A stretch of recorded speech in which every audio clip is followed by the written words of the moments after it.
1884 সালে খুলনা পৌরসভা হওয়ার পর নগরবাসীর বিনোদনের জন্য খুলনা মিউনিসিপাল পার্ক নির্মিত হয়। 1969 সালের 22 ফেব্রুয়ারি পার্কটির নাম পরিবর্তন করে শহীদ হাদিসুর রহমান বাবুর স্মরণে শহীদ হাদিস পার্ক রাখা হয়। সে সময় শহরটির জনসংখ্যা ছিল 2,29,000। বর্তমানে খুলনা মহানগরীর জনসংখ্যা 15 লাখ হলেও সেই অনুপাতে নগরবাসীর বিনোদনের জন্য পার্ক বাড়েনি। সাধারণ নগর পরিকল্পনা মানদণ্ড অনুযায়ী 15 লাখ মানুষের জন্য 150টি এলাকাভিত্তিক পার্ক ও 5টি আঞ্চলিক বড় পার্ক এবং 300টি খেলার মাঠ ও জলাধার জরুরি। লাইফে কোনো কিছুর গ্যারান্টি নাই, তাই ইন্স্যুরেন্স করুন সিটি ব্যাংকে, কারণ ইন্স্যুরেন্স করলে সিটিতে সুরক্ষা পাবেন নিশ্চিন্তে। কিন্তু খুলনা মহানগরীতে কাগজে কলমে রয়েছে মোট 9টি পার্ক, তার মধ্যে 2টি পার্ক দীর্ঘমেয়াদে ইজারা দেয়া। নগরীর তারের পুকুর জাতিসংঘ পার্কে শিশুদের কয়েকটি রাইড থাকলেও সেটির আয়তন মাত্র 2 একর, আর বাকি পার্কগুলো পড়ে আছে অযত্ন অবহেলায়।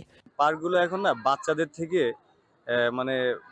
থেকে অন্য বয়স্কদের একটু বেশি হয়ে যাচ্ছে। লাইভ যে অ্যানিমালস গুলো আনবো শিশুদের মন আকর্ষণ করবে, আমরা সিকিউরিটির জন্য এটা আনতে পারি নাই। খুলনা সিটি কর্পোরেশন নিয়ন্ত্রিত 7টি উন্মুক্ত পার্কের 6টিরই বেহাল দশা, ফলে শারীরিক ও মানসিক বিকাশে পিছিয়ে পড়ছে খুলনা নগরীর প্রায় 3 লাখ শিশু সহ নগরবাসী।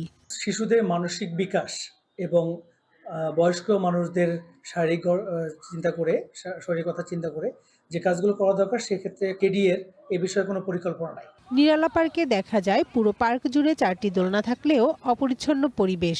গোলকমণি ও সোনাডাঙ্গা সোলার পার্কে শিশুবান্ধব বিনোদনের কোনো ব্যবস্থা নেই। এলাকাবাসীর অভিযোগ, রাতের আধারে এখানে চলে মাদক সেবন।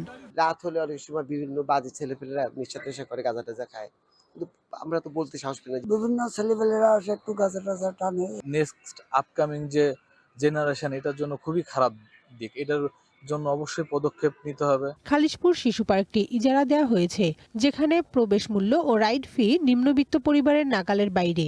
শিশু বিশেষজ্ঞদের মতে শিশুদের মানসিক ও শারীরিক বিকাশে উপযুক্ত পরিবেশের বিকল্প নেই। এজন্য পার্কগুলোতে রাইড ও নিরাপত্তা ব্যবস্থার উন্নয়ন জরুরি। কিছু জায়গাকে আমরা চিহ্নিত করে সেগুলিকে পার্কের প্রকল্প অনুমোদনের জন্য মিনিস্ট্রিতে পাঠিয়েছি। পার্কে শুধু বিনোদনের স্থান নয়, এটি নাগরিকদের মানসিক স্বাস্থ্যের সঙ্গেও জড়িত। শিশুদের খেলাধুলার জায়গা সংকুচিত হওয়ায় তারা মোবাইল ও ঘরকেন্দ্রিক জীবনে বেশি অভ্যস্ত হয়ে পড়ছে। One national desk.